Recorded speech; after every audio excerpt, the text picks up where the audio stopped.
संविधान जागृती देशाची प्रगती या अंतर्गत विशेष व्याख्यानमाला. या कार्यक्रमाचे आयोजक आहे बहुजन हिताय बहुजन सुखाय ग्रुप शिक्रापूर, संविधान विश्लेषण समिती, द्वारकामाई महिला व बाल कल्याण मागासवर्गीय विकास संस्था त्रिवेणीनगर पुणे. आजचे पुष्प क्रमांक आहे 1226 आणि आजच्या या शानदार कार्यक्रमाच्या प्रमुख वक्त्या आहेत आदरणीय प्राध्यापिका doctor Benzil Shambuddin Tamboli madam, MA Marathi, MA इंग्रजी, MA PhD पुणे. आणि ताईंचा आजचा विषय आहे शिक्षणातून समतेकडे हातिमा शेख यांचे योगदान. आपल्या या कार्यक्रमात मी आदरणीय प्रमुख वक्त्या प्राध्यापिका डॉक्टर बेंझिल शामबुद्दीन तांबोळी मॅडमचं मी स्वागत करते. आणि त्यांनी आजचा विषय जो घेतलेला आहे तो अतिशय सुंदर आहे, खूपच छान आहे. आणि हातिमा शेख ह्याही भारतातील पहिल्या मुस्लिम शिक्षिका आहेत. त्यांचं कार्य खूप महान आहे आणि त्यांनी महात्मा फुले आणि सावित्रीबाई फुले यांना खूप मोलाचं असं सहकार्य केलेलं आहे. तर असा हा छान विषय घेऊन ते आपल्याला मार्गदर्शन करणार आहे. तर या कार्यक्रमामध्ये त्यांचंही मनापासून स्वागत आहे. नंतर मी आपल्या प्रमुख वक्त्या आदरणीय प्राध्यापिका डॉक्टर बेंझिल शामबुद्दीन तांबोळी मॅडम यांना विनंती करते त्यांनी आपल्या विषयाला सुरुवात करावी. सर्वांना नमस्कार. जय भीम, जय संविधान, जय इन्सान, जय भारत. सर्वप्रथम मला या अत्यंत महत्वाच्या उपक्रमामध्ये बोलायला तुम्ही संधी दिली त्याबद्दल मी तुमचं आभार व्यक्त करते सुरुवातीलाच. कारण हा विषय आणि या विषयाच्या अनुषंगाने आपण जो उपक्रम राबवलेला आहे जागर महामातांचा, तो अत्यंत महत्वाचा उपक्रम ठरतोय. कारण आजची जी एकूण परिस्थिती आहे आपली आर्थिक, राजकीय, सांस्कृतिक आणि एक दबावाची, तणावाची परिस्थिती असताना ह्या सगळ्या स्त्री शक्तीचा जागर होणं आणि त्याच्यातून ह्या विचारांना चालना मिळणं अत्यंत महत्वाचं आहे. 3 तारखेपासून 12 तारखेपर्यंत मग सावित्रीबाई फुले आहेत, फातिमा बी शेख आहे, जिजामाता आहेत, या सगळ्या अहिल्याबाई आहेत, या सगळ्यांचे स्मरण दिवस या दरम्यान येत आहेत. जयंती, पुण्यतिथी काय असं म्हणण्यात मी पडणार नाहीये, स्मरण दिवस आहेत सगळ्यांचे. आपण त्यांना स्मरण करण्याची खरंच आज गरज निर्माण झालेली आहे. त्याच्यामुळं हा उपक्रम राबवला त्याबद्दल मी या सर्व आयोजकांचं सर्वप्रथम अभिनंदन करते, आभार मानते आणि तुम्ही मला इथं बोलायची संधी दिली त्याबद्दल सुरुवातीलाच मी तुमचा आभार मानते. आजचा विषय आपला असा आहे शिक्षणातून समानतेकडे फातिमा बी शेख यांचं योगदान. हा विषय पूर्ण शांतपणे वाचला तर आपल्या असं लक्षात येतं की शिक्षणातून समानता आणि फातिमा बी शेख यांचं योगदान या 3 मूलभूत संकल्पनांच्या भोवती हा विषय फिरणार आहे. त्या अनुषंगाने मी माझं विवेचन करण्याचा प्रयत्न करीन. मगाशी ताई म्हटलं की मार्गदर्शन करतील. मी आपल्यासारख्या चळवळीतल्या माणसांना आणि सर्व सुशिक्षित, विचारांनी समृद्ध असलेल्या माणसांना मार्गदर्शन करण्या एवढी अजून तरी मोठी नाहीये. मी आपणाशी संवाद साधण्याचा प्रयत्न करीन किंवा मला माझी जी काही समजूत आहे ती आपल्यापर्यंत पोहोचवण्याचा नक्की प्रयत्न करीन. शिक्षण जेव्हा आपण म्हणतो तेव्हा शिक्षण म्हणजे काय आहे तर नोकरी मिळवण्याचं साधन, पैसा मिळवण्याचं साधन, भौतिक प्रगतीचं साधन किंवा काय समाजात एक दर्जा मिळवण्याचं साधन, एवढंच आहे का शिक्षण म्हणजे फक्त? तर शिक्षण म्हणजे एवढं नक्कीच नाहीये. शिक्षण आपल्याला प्रश्न विचारण्याचं सामर्थ्य देते. शिक्षण आपल्याला मुक्तपणे विचार मांडण्याचं स्वातंत्र्य देते, विचार स्वातंत्र्य देणारं आहे. आपल्याला माणूस पण आपल्यामध्ये जागवणारं, माणुसकी जागवणारं असं हे सगळं शिक्षण आहे. आपल्याला आपण असं म्हणूया की समर्थपणा देणारं आहे, संशोधन करायला लावणार आहे, काही सत्याचा शोध घ्यायला लावणारं अशी ही शिक्षणाची संकल्पना आहे. त्याच्यामुळं हे शिक्षण आपल्याला जर माणूस बनवायला किंवा माणूस बनायला सक्षम करत असेल तर ह्या पार्श्वभूमीवर फातिमा बी शेख यांचं योगदान लक्षात घेताना किंवा शिक्षणाकडून समानतेकडे जाताना तत्कालीन शिक्षणाची पार्श्वभूमी काय होती हे आपल्याला लक्षात घ्यावं लागेल. त्या काळात ठराविक लोकांचाच शिक्षणावर वर्चस्व होता किंवा त्यांचीच पकड होती. त्यांची पकड होती असं मी या अर्थाने म्हणते की इतरांना शिक्षणाची दारं बंद होती. त्या इतरांच्या मध्ये कोण होतं? स्त्रिया होत्या, वंचित लोक होते, शूद्रातिशूद्र लोक होते, हे सगळ्यांना अस्पृश्य लोक होते. मुस्लिमही असतील कदाचित त्याच्यामध्ये, काही थोडेफार शिकलेले असतील, पण सर्वसामान्य माणसाला शिक्षणाची दारं बंद होती. याच्यामध्ये कुणाचं वर्चस्व होतं, तर ब्राह्मण समाजाचं शिक्षणावर आणि अनुषंगाने इतर सर्वच सामाजिक परिस्थितीवर प्रबल असं वर्चस्व होतं. ह्या सगळ्या काळामध्ये मुस्लिम महिला किंवा मुस्लिम माणसांना किंवा मुस्लिमांना शिक्षण मिळणं हे दुरापास्त होतं. सामान्य शिक्षण जे सर्वसामान्य मुख्य प्रवाहातलं शिक्षण आहे ते मिळणं दुरापास्त होतं. अशा काळामध्ये मुस्लिम समाजातली एक स्त्री फातिमा बी शेख स्वतः शिक्षण घेते आणि शिक्षक म्हणून सावित्रीबाई फुलेंच्या जोडीने चालते. त्यांच्या प्रयत्नात, त्यांच्या कार्यात तितक्याच खंबीरपणे साथ देते. ही अत्यंत महत्वाची गोष्ट आहे, कारण त्यावेळी मुस्लिम महिला मुख्य प्रवाहात येऊन, सामाजिक जीवनात मुख्य प्रवाहात येऊन आपले विचार मांडणं किंवा काहीतरी कार्य करणं हे जवळजवळ दुरापास्त होतं. त्यामुळं सावित्री फुले, क्रांतीज्योती सावित्रीबाई फुले म्हणा किंवा महात्मा फुले म्हणा, यांच्या बरोबरीनच फातिमा बी शेख यांचं योगदान हे खूप महत्वाचं ठरतं. आता फातिमा बी शेख, आपल्याला असं माहित आहे की अनेक जण म्हणतात आम्हाला पुस्तक लिहायचंय, आम्हाला संशोधन करायचंय, पण पुरेशी माहिती उपलब्ध नाहीये. तर हे नक्की आहे की इतिहासानं यांची दखल फारशी घेतलेली दिसत नाहीये. असं का झालं? समाजाने तसं अनास्था दाखवली का, किंवा त्यांच्याबद्दल काही अनादर झाला का, किंवा तेवढी पुरेशी माहिती का आली नाही, किंवा इतिहासानं फातिमा बी शेख यांची दखल का घेतली नाही, हा मुद्दा आपण विचारात घेतला तर त्याच्यावर नक्कीच आपल्याला शोधकार्य करता येण्यासारखं आहे. जाणून बुजून बहुजन समाजातल्या महिलेला वंचित दखल किंवा एक दखलपात्र तिचं योगदान असताना त्यांना पडद्यामागे सरकवण्याचा प्रयत्न झाला का, हे आपल्याला शोधावं लागेल. या पार्श्वभूमीवर मग फातिमा बी शेख कोण होत्या? तर त्या मूळच्या उत्तर प्रदेशातल्या एका उच्चभ्रू मुस्लिम कुटुंबातल्या होत्या. त्यांचे वडील म्हणा किंवा त्यांचं कुटुंब म्हणा, हातमाग व्यवसायामध्ये कपडे विणणे किंवा जुलाहा जी कम्युनिटी असेल त्या कम्युनिटी मधलं असावं. फातिमा बी शेख त्यातल्या होत्या. उत्तर प्रदेश मध्ये ते राहत असताना काही कारणाने त्यांनी मालेगावला स्थलांतर केलं त्यांच्या कुटुंबाने. त्यांच्यासोबत, कुटुंबासोबत फातिमा बी शेख या मालेगाव पर्यंत आल्या. मालेगावमध्ये काही वर्ष हातमाग आणि इतर व्यवसाय केल्यानंतर किंवा त्या कुटुंबाने ते सगळं व्यवसाय केल्यानंतर ते काही दुष्काळ पडला असेल किंवा काही तत्कालीन सामाजिक भौगोलिक कारणांच्या नुसार त्या पुण्यात स्थलांतर झालेलं आहे. त्यांच्या पूर्ण कुटुंबाचं पुण्यात स्थलांतर झालेलं आहे. अनुषंगानं त्याही पुण्यात आल्या. मी असं म्हटलं की त्या उच्चभ्रू मुस्लिम कुटुंबातल्या होत्या. तर आपल्याला माहिती आहे त्या काळी उच्चभ्रू कुटुंबातल्या मुस्लिम असो किंवा कुठल्याही असो, मुलींना एक तर शिक्षण दिलं जात नव्हतं, किंवा जर दिलं जात असेल तर धर्म परंपरा यांचं शिक्षण, किंवा आणि ते पण त्या काळातले शिक्षक म्हणा किंवा मुल्ला मौलवी म्हणा आणि इतर समाजातले असतील तर त्या समाजातले काही शिक्षण देणारे शिक्षक किंवा ब्राह्मण लोक किंवा पुजारी भटजी असे लोक त्या काळात याच्या समाजातले वरिष्ठ वर्णीय नाही, वरिष्ठ लोक घरी बोलवून शिक्षण देण्याची पद्धत होती. अशा पद्धतीनं फातिमा बी यांना शिक्षण दिलं गेलं असेल.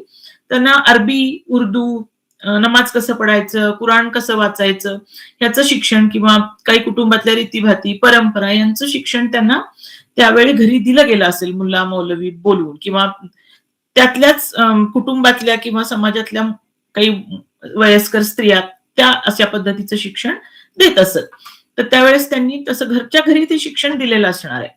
उत्तर प्रदेशातून जेव्हा हे कुटुंब महाराष्ट्रात स्थलांतरित होतं त्यावेळेस त्यांनी ऐकून अनेक वर्ष राहून मराठी शिकली असण्याची किंवा आत्मसात केले शिक्षण. मला असं म्हणायचं नाहीये की त्यांनी फॉर्मल शिक्षण घेतलं असेल, पण मराठी बोलचालीपुरती, दैनंदिन व्यवहारापुरती मराठी त्यांनी आत्मसात केली असण्याची शक्यता आहे. नंतर असे संदर्भ आढळतात की त्यांनी अहमदनगरला जाऊन शिक्षक प्रशिक्षण घेतलं. त्यावेळेस त्यांनी मराठी, इतिहास, भूगोल असे काही जुजबी विषय आणि मुख्यतः हे शिकवायचं कसं याचं प्रशिक्षण घेतलं असण्याची घेतलेलं आहे.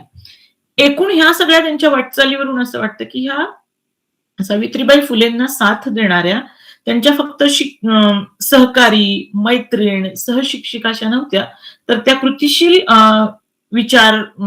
कृतिशील सत्यशोधक होत्या. पूर्ण सत्यशोधकी वारसा चालवणाऱ्यातले जे प्रमुख आहेत, आपण काय म्हणूया त्यांना, विचारवंत म्हणूया किंवा कार्यकर्ते म्हणूया, फुल्यांची परंपरा पुढे नेणारे म्हणूया, त्याच्यामध्ये ह्यांचं नाव आपल्याला निश्चित घेता येतं. आता यांच्याविषयी अपुरी माहिती आहे, पुरेसे दस्तावेज नाही आहेत, हे सगळं नक्की आहे.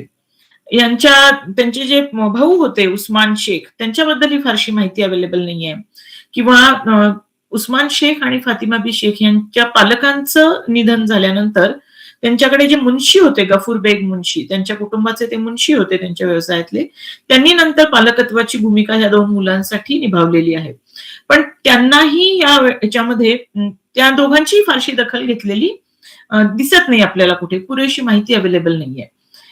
असं असताना काही वेळेला काय होतं की आपल्याला माहिती आहे, दर 2 महिन्यांनी सोशल मीडियावर सावित्रीबाई फुलेंचा एक फोटो की जो खरा नाहीये, आणि मग त्यांची आज जयंती आहे, मग अभिवादन वगैरे असं दर 2 महिन्यांनी 2-3 महिन्यांनी व्हॉट्सअपवर किंवा कुठे कुठे या ज्या पोस्ट असतात त्या फिरत असतात.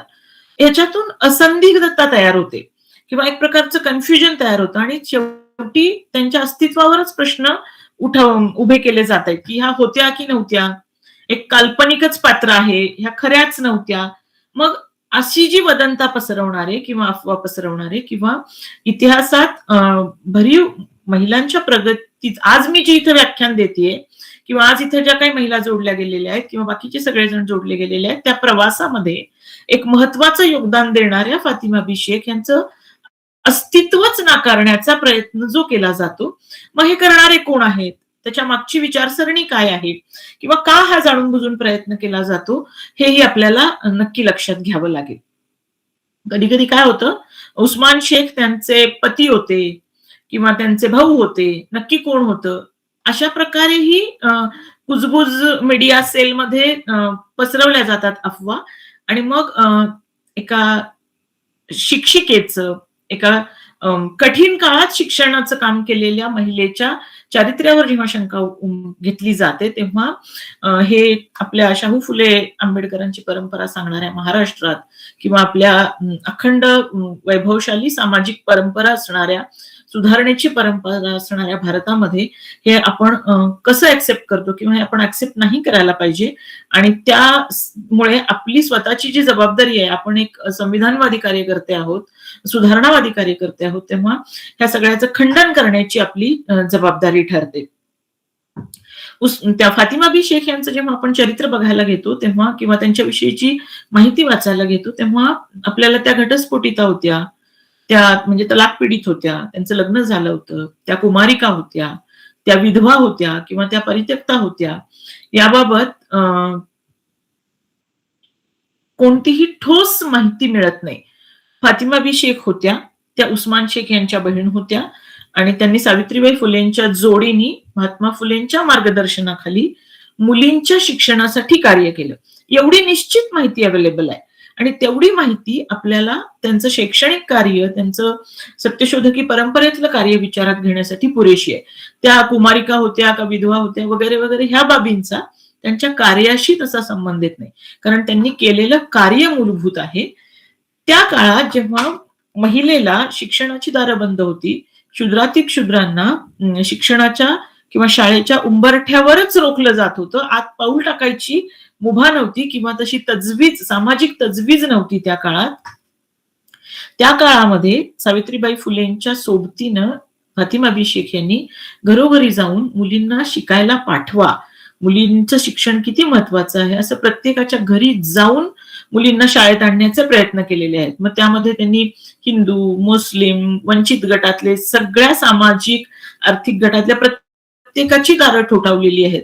तळमळ यामागे एवढी एकच होती की महिलांनी शिक्षणापर्यंत आलं पाहिजे, मुलींना शिक्षण मिळालं पाहिजे, जेणेकरून त्यांची प्रगती होईल, पुढे जाऊन कुटुंबाची प्रगती होईल आणि त्याच्यानंतर एकूणच सामाजिक प्रगतीमध्ये त्याचा हातभार लागेल. ह्या एवढ्या तळमळीनं कार्य करणाऱ्या महिलेची पार्श्वभूमी, उस्मान शेख त्यांचे पती होते की त्यांचे भाऊ होते, त्या विधवा होत्या की कुमारिका होत्या, किंवा त्या होत्या किंवा न होत्या, ह्या वादात आपण पडता कामा नये. आपण फक्त त्यांचं योगदान लक्षात घेऊन त्यांचा आदर केला पाहिजे, त्यांच्या कार्याचा आदर केला पाहिजे आणि त्यांची दखल ही घेतलीच गेली पाहिजे.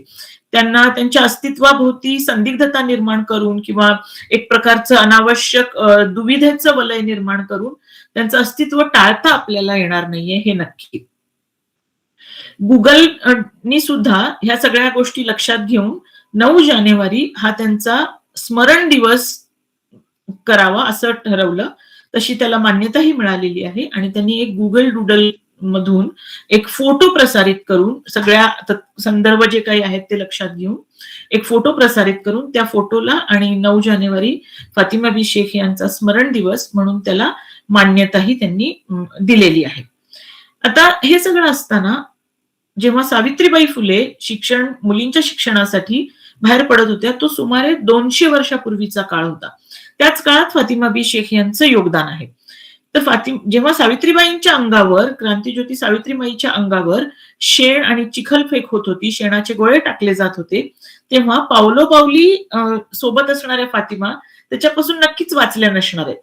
त्यांच्याही अंगावर शेणगोळे फेकले गेले असतील, चिखलफेक केली गेली असेल, टोमणे मारले गेले असतील, शेरेबाजी केली गेली असेल, छेड काढली गेली असेल, तरी सुद्धा त्या दोघींनी डटके मुकाबला करणं असं जे म्हणतायत, सगळ्या आल्या परिस्थितीला खंबीरपणे तोंड देऊन कोणत्याही परिस्थितीत माघार न घेता हे शिक्षणाचं काम पुढे चालू ठेवलेलं आहे. म्हणूनच फातिमा बी शेख ह्या त्यांच्या नुसत्या मैत्रीण नव्हत्या, त्यांच्या नुसत्या सहकारी, सहशिक्षिका किंवा सहअध्यापिका नव्हत्या, तर त्या त्यांच्या संघर्षाच्या साथीदार होत्या. आणि संघर्षाच्या साथीदार असल्यामुळे त्यांची वैचारिक नाळ जास्त जुळलेली असणार नक्कीच. कारण जेव्हा आपण सोबत संघर्ष करतो, संघर्षाची वाट तुडवतो, त्या पायवाटेवरचे काटे तुडवतो, तेव्हा आपल्याला निश्चितच एक समोर चांगला काय म्हणूया आपण त्याला, चांगली पायवाट किंवा चांगला रस्ता मिळणार आहे. मुलींच्या शिक्षणाचा मार्ग प्रशस्त होणार आहे, एकूण समाजाच्या प्रगतीचा मार्ग प्रशस्त होणार आहे, ह्या त्या दोघींची नक्कीच भावना असणार. आणि म्हणूनच या दोघी आतून मनापासून जोडलेल्या संघर्षाच्या साथीदार नक्कीच असतील.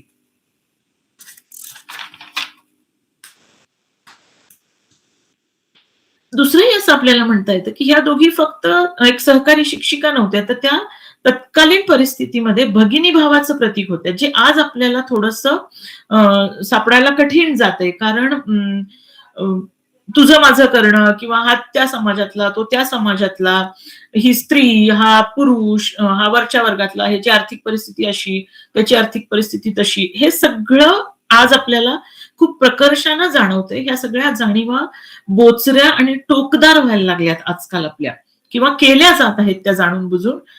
ध्रुवीकरण, सामाजिक ध्रुवीकरण, धार्मिक ध्रुवीकरण किंवा द्वेषवादी, द्वेषमूलक सगळे विचार पसरवणं, हे जेव्हा आपण आज भोगतोय तेव्हा, आणि आपण म्हणतोय की आम्ही सुशिक्षित आहोत, आम्ही प्रगती केलेली आहे, आम्ही खूप पुढे गेलोय, काय चंद्रावर गेलो, कुठे अमक्या मंगळावर गेलो वगैरे वगैरे, हे सगळं असताना आपण वैचारिक दृष्ट्या इतके, सामाजिक दृष्ट्या इतके मागे पडत चाललेलो आहोत, किंवा जाणून बुजून आपण मागे पडतोय किंवा मागे पाडले जातोय.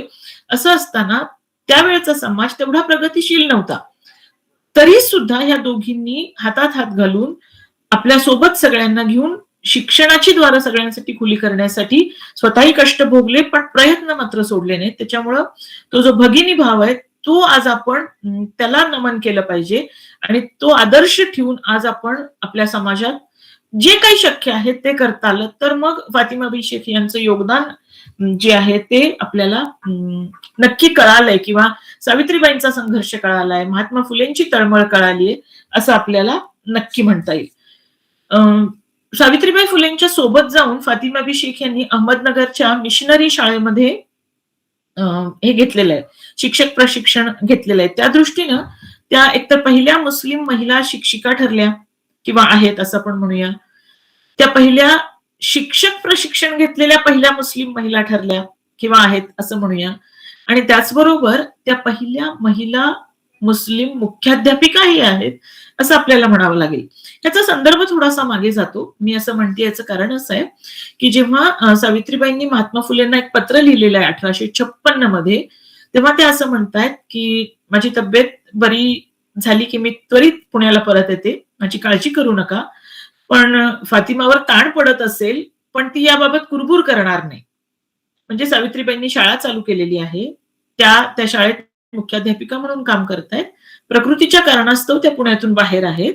पण तब्येत बरी झाली की नक्की येईन असं म्हणतायत. लवकर परत येते असं म्हणतायत आणि त्याच वेळेस असं म्हणतायत, की फातिमावर ताण पडत असेल, म्हणजे शाळा सांभाळणं, शाळेतील मुलांचं शिक्षणाचं कार्य सांभाळणं आणि त्याचं ॲडमिनिस्ट्रेशनही सांभाळणं असेल. मुख्याध्यापिका म्हणून सावित्रीबाईंच्या ज्या जबाबदाऱ्या होत्या, त्या सगळ्या जबाबदाऱ्या पार पाडणं हे त्याच्यामध्ये अंतर्भूत आहे. त्याच्यामुळे त्या पहिल्या महिला मुस्लिम मुख्याध्यापिका आहेत असं आपल्याला म्हणावं लागेल. जवळचं माझ्या आयुष्याच्या जवळचं काहीतरी घडतंय आणि म्हणून तो त्या शिक्षणाकडे आकर्षित होईल आणि पुढे कदाचित त्याला गोडी लागेल आणि मग तो हळू प्रमाण भाषेकडे जाईल.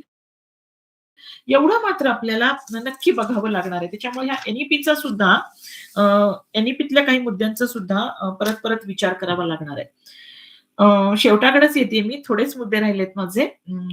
इंडियन नॉलेज सिस्टीम किंवा IKSचाही या एनईपीच्या निमित्ताने खूप बोलबाला झालेला आहे. भारतीय ज्ञान परंपरा आणि ते सगळ्या विद्याशाखांच्या मध्ये हा एक ॲड ऑन कोर्स असला पाहिजे किंवा हा एक पेपर असला पाहिजे. याच्याबद्दलचं काही ना काहीतरी एक लर्निंग मॉड्यूल त्या शिक्षणाच्या याच्यात असलं पाहिजे. असं याच्यातून कंपल्शन केलेलं आहे आणि त्या निमित्ताने सगळी पुस्तकं किंवा तसे सगळे कोर्स डिझाइन करण्याचं काम चालू झालेलं आहे. आता इंडियन नॉलेज सिस्टीम, भारतीय ज्ञान परंपरा, समस्त भारतवर्षाची ती परंपरा असली पाहिजे आणि हे ज्ञान भारतातल्या प्रत्येक सर्वसामान्य माणसापर्यंत विखुरलं गेलेलं आहे. ती फक्त उच्चवर्णीयांची ज्ञान परंपरा नाही. मोक्षपट म्हणजे काय, वेद म्हणजे काय, पुराण म्हणजे काय, त्यात काय म्हटलं होतं तेही आहे. तेही घ्यायला काहीच हरकत नाही. पण त्याच्यासोबतच भारतामध्ये ख्रिश्चन समाज आहे, जैन, शीख समाज आहे, मुस्लिम समाज आहे. धार्मिक तर सोडूनच द्या, पण कसबी कारागिरांचं नॉलेज सुद्धा नॉलेज आहे. त्यांचं ज्ञान सुद्धा ज्ञान आहे.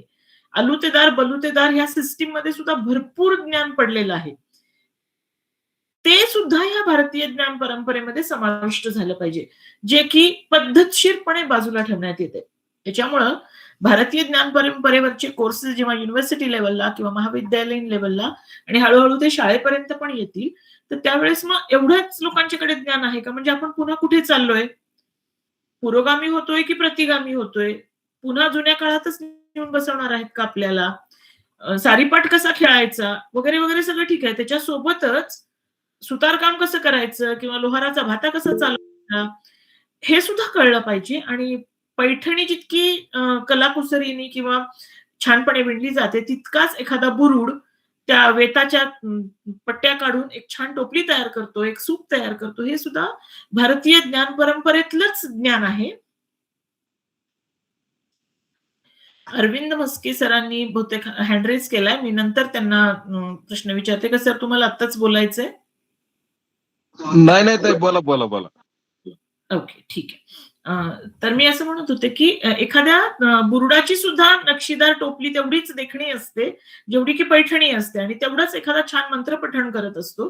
तर ज्ञान हे ज्ञान आहे आणि ते सर्वांचं आहे आणि ते सर्व भारतीय ज्ञान परंपरेत समाविष्ट आहे. ह्याचा आपण हट्टांनी पुरस्कार केला पाहिजे. अदरवाईज बहुजन समाजाचं जे ज्ञान आहे, ते पद्धतशीरपणे बाजूला टाकलं जाणार आहे आणि हे अत्यंत महत्वाची गोष्ट आहे.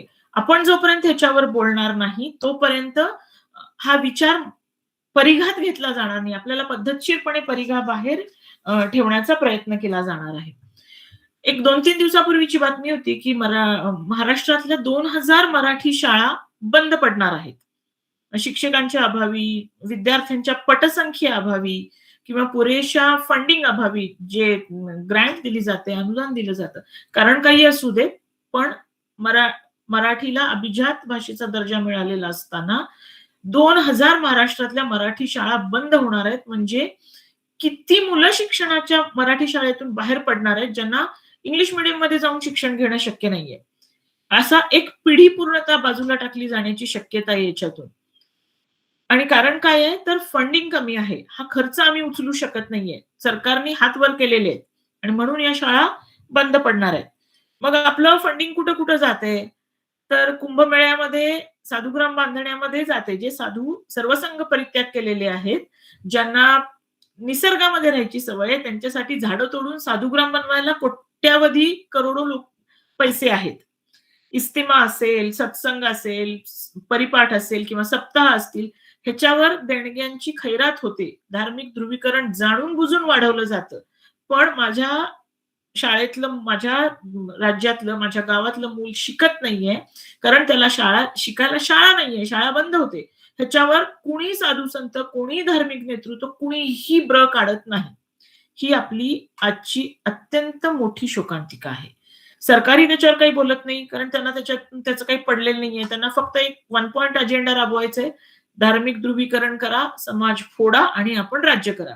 असं असताना ज्यांना थोडंफार भान आहे आणि शाहू फुले आंबेडकरांचा वैचारिक आणि सामाजिक वारसा आपण सांगतो, तिथं आपण ह्याबद्दल नक्की बोलायला पाहिजे, की शाळा राहिल्या पाहिजेत. भले दुसरं काहीही कमी करा. भले स्टेडियमना देणग्या कमी द्या किंवा खेळ हा अत्यंत महत्वाचा भाग आहे. पण तरी सुद्धा थोडंफार चालेल. पण एकूण धार्मिक आणि हे ते सगळं करण्यापेक्षा नेत्यांनी किंवा जे आमदार खासदार आहेत त्यांनी पगारातनं थोडंसं द्यावं. त्यांचे पगार कमी करा, त्यांचे भत्ते कमी करा, त्यांचे गाड्या-घोडे कमी करा. पण शिक्षण करा. पुढची पिढी आहे ती. तुम्ही जेव्हा म्हणता, की आम्ही विश्वगुरू होणार, विश्वगुरू होण्याच्या भाषा करता आणि 2-2 हजार मराठी शाळा जिथं बंद पडल्या जातात, कसे विश्वगुरू होणार आपण? जेव्हा आपली लहान मुलं, पुढची पिढी शिकूच शकणार नाहीये, शाळेच्या दारापर्यंत येणार नाहीये, तेव्हा आपण विश्वगुरू होऊ का? आणि ही शिक्षणातली समानता आहे का? ह्याच्यावर आपल्याला थोडंसं बघावं लागणार आहे आणि विचारही नक्की करावा लागणार आहे. स्त्रियांचं शिक्षण जे आहे ते सुद्धा असं अडकलेलं आहे जबाबदाऱ्यांच्या मध्ये. घरच्या जबाबदाऱ्या आहेत किंवा स्त्रिया शाळेत गेल्या तरी त्यांना तेवढं अवेलेबल सीट्स आहेत का? प्रोफेशनल एज्युकेशनमध्ये किंवा नोकरीमध्ये तेवढं आहे का? किंवा मुलीला शिक्षणाकडे किंवा उच्च शिक्षण घेण्यासाठी परगावी पाठवण्याची मानसिकता आहे का? परदेशात पाठवण्याची मानसिकता आहे का? ह्या सगळ्याच गोष्टींच्यामुळे किंवा घरच्या जबाबदाऱ्या असतील, धार्मिक रूढी परंपरा असतील, मुस्लिम मुलगी तर बुरखा आणि हिजाबच्या चक्रव्यूहातच अडकलेली आहे. ही वेगळी गोष्ट. काही शिक्षण घेतात, काही घेत नाहीत. पण नक्की सामाजिक दबावामुळे स्त्रिया शिक्षणापर्यंत पोहोचू शकत नाहीयेत. अशा पार्श्वभूमीवर फातिमाबी आणि सावित्रीबाईंनी जो आपल्याला शिक्षणातून समानतेचा विचार दिला किंवा त्यांचं जे योगदान आहे त्याच्यावर लक्ष देण्याची खूप मोठी गरज आहे. कारण स्त्री शिक्षण हे लोकशाही आरोग्याचं लक्षण आहे. असं सावित्रीबाई फुले, ज्योतिबा फुले आणि फातिमाबी शेख आणि सत्यशोधकी परंपरेतल्या सगळ्यांनी मांडण्याचा प्रयत्न केलेला आहे, की स्त्री जोपर्यंत शिकत नाही, तोपर्यंत त्या समाजाचं काही भलं होत नाही. ना त्या कुटुंबाचं भलं होणार, ना त्या देशाचं भलं होणार. जिथं स्त्री शिकलेली आहे, तिथली लोकशाही समृद्ध आहे आणि सुदृढ आहे. जिथं तळागाळातला माणूस शिकलेला आहे, तिथली लोकशाही सुदृढ आहे. आणि ह्या दृष्टीनं मग आपल्याला थोडंसं बघावं लागेल, की आपण नक्की आपल्या लोकशाहीला सुदृढ करण्याचे प्रयत्न करतोय का नाही करतोय, किंवा सांस्कृतिक ध्रुवीकरण जे केलं जातंय आपलं, जे शिक्षणाचं बाजारीकरण करण्याचा प्रयत्न केला जातोय, त्या पार्श्वभूमीवर मग आपली जबाबदारी काय? तर शिक्षण आणि ह्या सगळ्या वाटचालीमध्ये फातिमाबी शेख आणि सावित्रीबाई फुले, महात्मा ज्योतिबा फुले आणि त्यांच्या परंपरेतल्या सगळ्या लोकांनी हा शिक्षणाचा दिवा पेटता केला किंवा तो एक दिशा दाखवण्याचा प्रयत्न केला आणि ते आपल्याला मार्गदर्शक आहे. तो दिवा विझू न देणं आणि ती दिशा भरकटू न देणं हे संविधानवादी कार्यकर्ते म्हणून आपली जबाबदारी आहे. आणि ती आपली एकट्या दुकट्याची जबाबदारी नाहीये, तर ती आपली सामूहिक जबाबदारी आहे. आणि ती पेलण्यामध्ये आपण आपलं योगदान नक्कीच देऊयात. आपण मला बोलण्याची संधी दिलीत आणि माझे विचार थोडंफार जे काही मला वाटलं ते मनमोकळेपणाने मी बोलले, ते ऐकून घेतलं त्याबद्दल मनःपूर्वक धन्यवाद.